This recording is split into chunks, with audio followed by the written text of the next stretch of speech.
Guys, it has been a minute, but it is your host with the most, Paul Cantu, back at you with a Hellstrip makeover video. Earth is my planet. So around this time last year, I just remember it was the kickoff of football season. I started adding this purple wandering dude, Tradescantia pallida, all around the outside of my Hellstrip garden. Now, it has been a year and I have done nothing but neglect this area. So along the roadside, there's a ton of weeds, grasses, debris that is growing amongst the purple. On the side that does border my sidewalk, there's a nice ocean and array, which is more of the display that I was hoping to get as a cool little vibrant border to the garden space. But now it's time to do an update, an upgrade, and to overall make over this area once again, because as I've learned this year, I've been extremely busy. It's been extremely hot. Things are starting to cool down so I can garden again, but I've learned that maintenance is key. And I have a whole bunch of green foliage popping up in what I want to be a sea of sweet codeine purple. Do y'all see this, man? On this roadside, there is just a ton of grass and weeds that's growing in the purple. Like, you get the idea I was going for, but it is not well executed at all. And it's because this area is super dry when it's sunny, and a lot of the mulch washes off when rain builds up because there is a gutter on this curb. So I had a lot of the mulch wash off. I had a lot of seeds come through, and man, I got to get rid of all this, add some heavier mulch, and really just try and inundate this area with more cuttings to make sure that the purple is what takes over. So first things first, we're gonna start in the front of the bed because this is where people walking by see my display, and it is crazy. Okay, we got a bunch of horseheb growing right here. That is a nice native ground cover with small yellow flowers. But I gotta take cuttings of the Tradescantia to propagate it and pull out all of the green. I need this thing to be monochrome perp, at least on the outskirts, to contrast the green on the interior. So we're gonna be doing a lot of cutting of the Tradescantia. All I gotta do is stick it in the soil and it will propagate, and a lot of pulling of weeds. So let's get to it. Just so y'all know, this video was shot in September of 2024 and I'm just now editing it, but the process was pretty simple. I had to get rid of all the weeds and some of the native plants like this horse herb, make room to get some cuttings of the Tradescantia pallida. Legit, all I had to do was get out my shears, chop them up a little bit, and stab them into the ground. This has to be one of the easiest plants to propagate imaginable, okay? Shout out this plant and its resilience. Now, I do live in Texas. That is zone 9. This is a perennial. It will come back even when the ground freezes over, which is very cool. And of course, it has that showy pop of purple. So I loosen the soil and just stab those puppies in there all nice and deep black. And here's representation. Just dig a little hole, disturb the soil, and then it is so easy to slide these dudes in. And within a couple months, they will take root. And then as they break off over time, they will continue to grow and eventually shade out the ground, so that way all this horse herb and other BS does not grow. And now this horse herb was growing for a few months without any maintenance, and so it did establish quite profusely, so I had to dig it up by the roots, yank it out to create a clear palette to plant in. My dear God, my only advice is mulch heavily. If y'all do something similar to this, this is a very ambitious project, but it all stemmed from the fact that I hate to mow and weed whack around this really cool snake-like brick garden bed I did create. So yes, I will go through a couple of full days of work to make sure I don't have to mow every other week on this small-ass area, because trust me, don't nobody want to do that. All right, guys, so it is the next day. I got one section done yesterday, and the area has some raw soil, and that was the issue previously, is I used leaves as mulch, which is the cheapest way to go. However, when it rains, they wash away. So I got some cedar mulch and some Houston mulch, just locally found and ground tree residue, and I'm gonna lay that down on the areas and then continue working my way down this entire Hellstrip. I think this might take about 4 days to get this whole side done, which is crazy, and that's why if you do this, you want to do it right the first time. I thought I did. I laid down cardboard, but it washed away, seeing as this is a Hellstrip. Now, I procured a ton of cuttings on the well-established left side of this bed along the sidewalk. Man, these plants are so awesome, dude. They attract native bees and honeybees, which is cool. They are from Mexico originally, but I'm only a stone's throw away out here in Texas.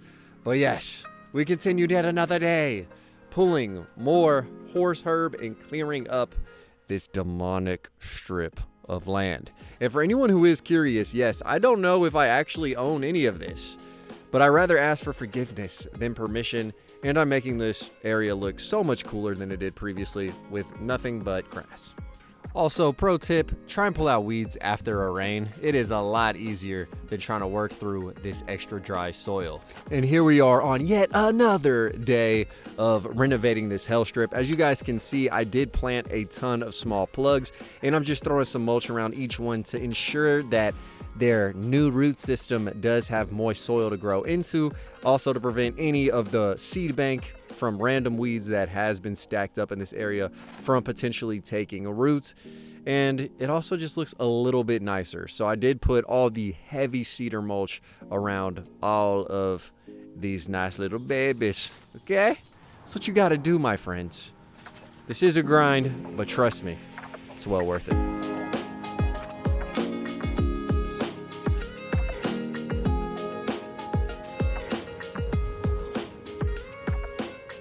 Oh, I even had my #1 helper pull up to oversee my work to make sure I was doing a great job up to a 2-year-old's standards.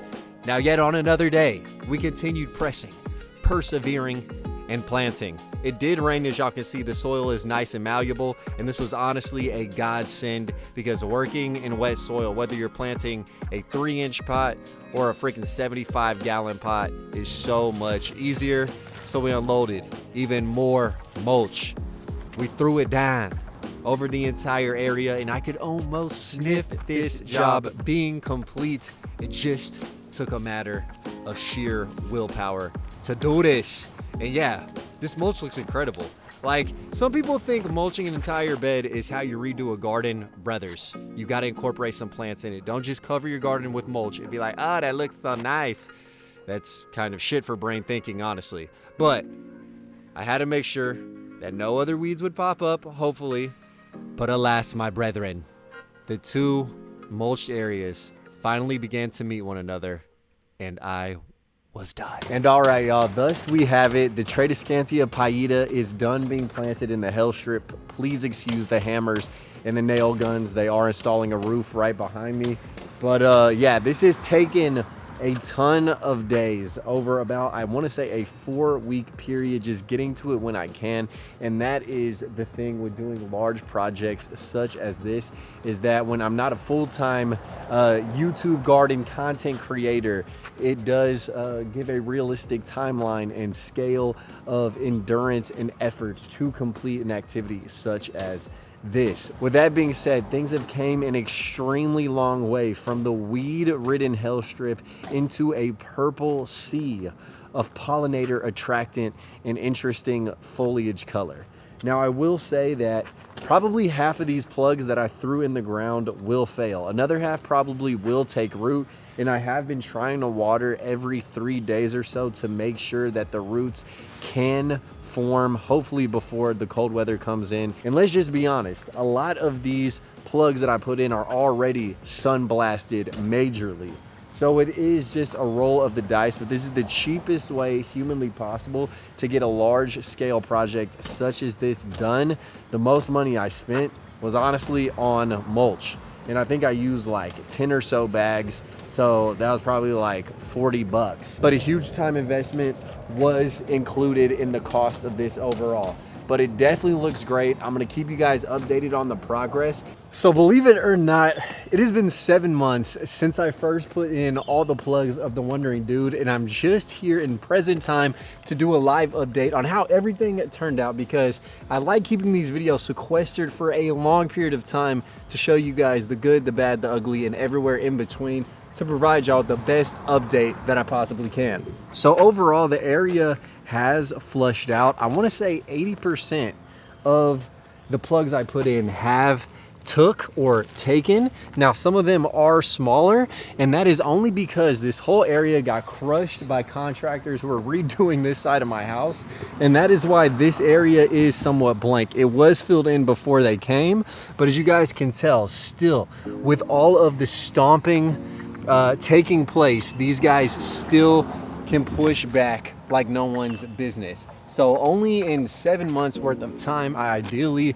have gotten a lot of coverage. I'm gonna show you guys the areas that have absolutely taken off because it's somewhat astounding. So this whole area has been undisturbed by the feet of contractors and all of the stompalaciousness. And y'all can see how vibrant and full the area is. Now, with that being said, I had to mulch this curbside Hellstrip 2 times because anytime it rains, water will build up and it washed away all the mulch I put down. So coming up, I'm gonna provide a solution to that, which is going to put a fence that's about, I don't know, I wanna say 8 inches tall right here to prevent the mulch from just floating away as it has. I even got the no float mulch, say that 30 times over, bruh.